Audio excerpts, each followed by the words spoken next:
Today, I'm going to give you the number one best tip for intermittent fasting weight loss results. Now, I am going to give you more tips than just one, but I want to give you the most important tip, but starting with some other tips that might not be as important. Now, a lot of people are doing intermittent fasting with either minimum or moderate results.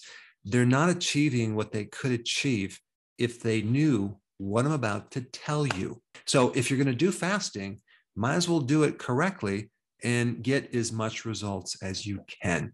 And of course, in this video, we're focused on weight loss, but there's so many other benefits.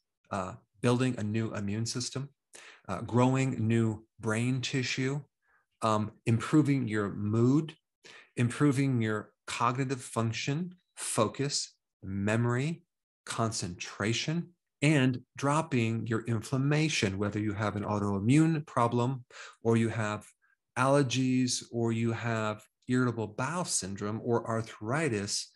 Intermittent fasting is so beneficial for those things. But most people do it for weight loss. All right, let's start with number 6 first. And number 6 is really understanding what's happening in your body when you're doing fasting. You're not starving your body. You're actually mimicking something that our bodies were designed to operate with, which is not eating so frequently. So what's happening is you're activating certain genes that increase survival. And I'm not talking about just barely surviving. I'm talking about thriving. I'm also talking about turning off genes that are disease genes, turning off cancer genes.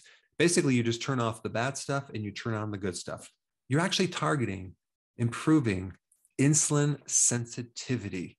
You're making insulin way more sensitive so it can work again, because insulin resistance is at the heart of the very reason why you are overweight in the first place and have a difficult time losing weight and have a certain set point that you can't seem to get below. It's the insulin. If you have too much insulin because you have insulin resistance, it's going to be very difficult to lose weight. So fasting is the most important thing to fix that problem.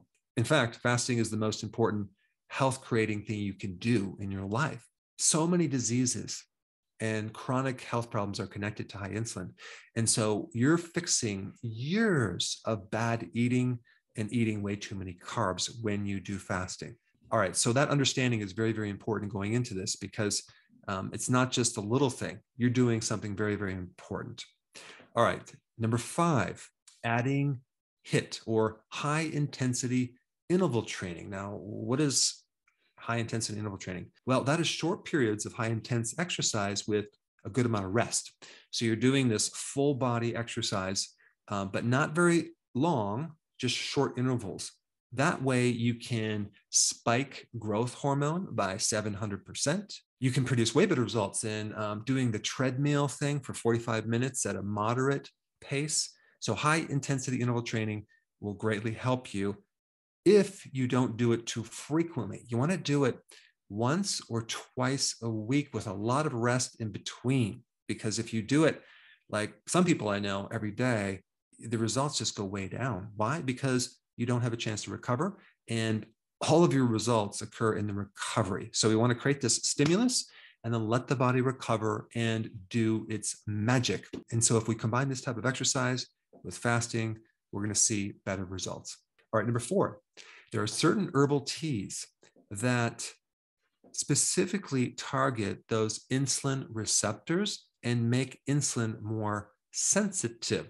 Remember, I mentioned this, weight loss is all about correcting this insulin problem. So anything you can do to fix insulin sensitivity is going to help you lose weight. So it's not about taking supplements or teas that stimulate your metabolism.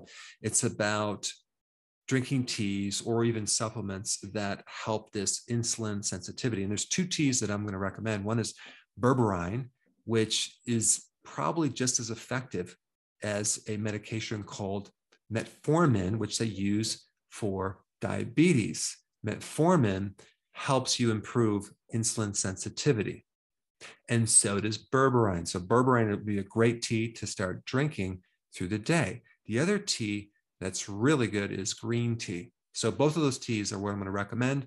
And there's something else that's not a tea, but it can help you, apple cider vinegar. So you can do a teaspoon or a tablespoon in a glass of water. Okay. Because you're diluting it, you're not taking it directly. It's not going to bother your teeth too much, but you could drink it through a straw if you're concerned. I like to add a little lemon with that, or even blend an entire lemon with the apple cider vinegar and then drink it down with a straw, because now we have the lemon, which is an acid. But those things can actually help you as well. All right, number 3, being consistent. Now, if you weigh yourself every single day, you're not going to see much, and it's going to be discouraging.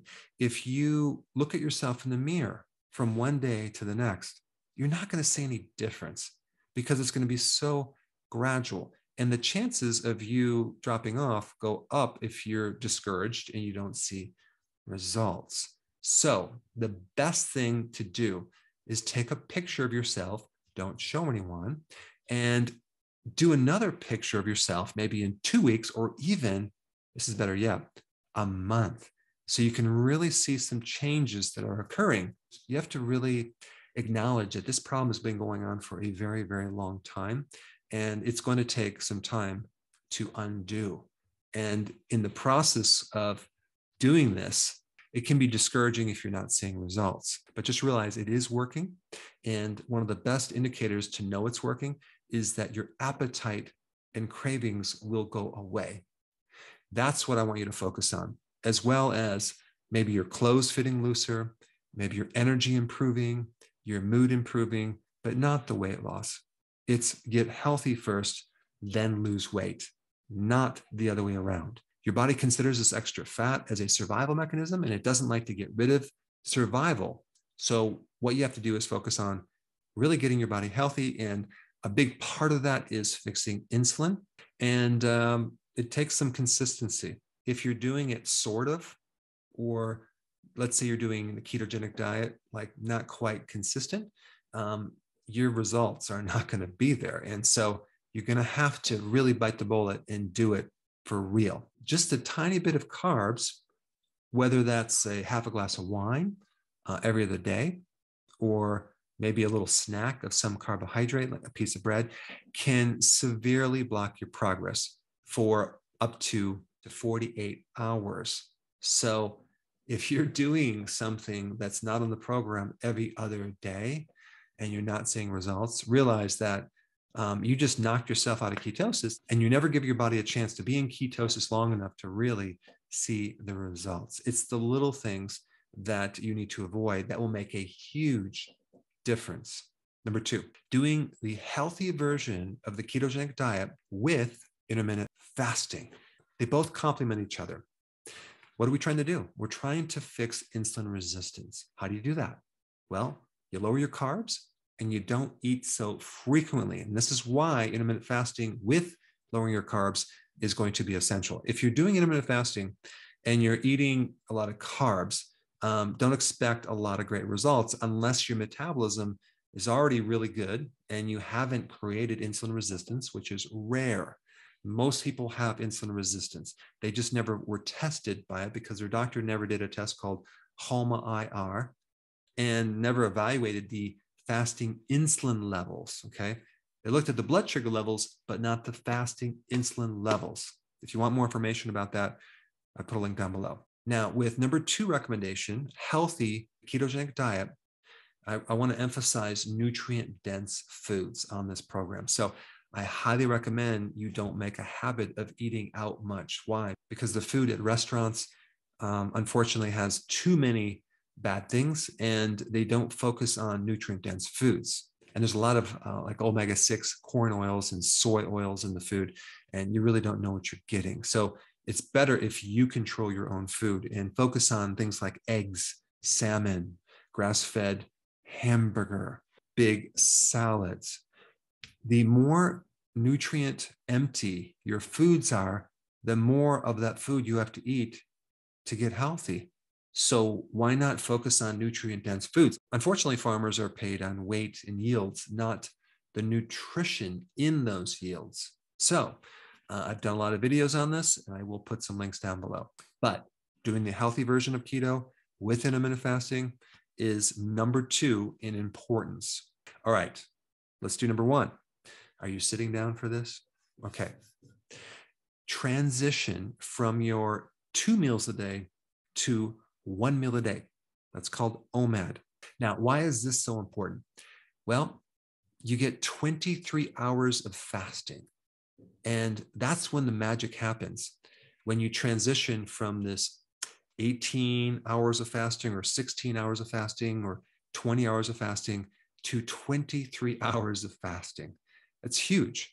Your liver has a chance to really regenerate. Your entire digestive system has a chance to reset.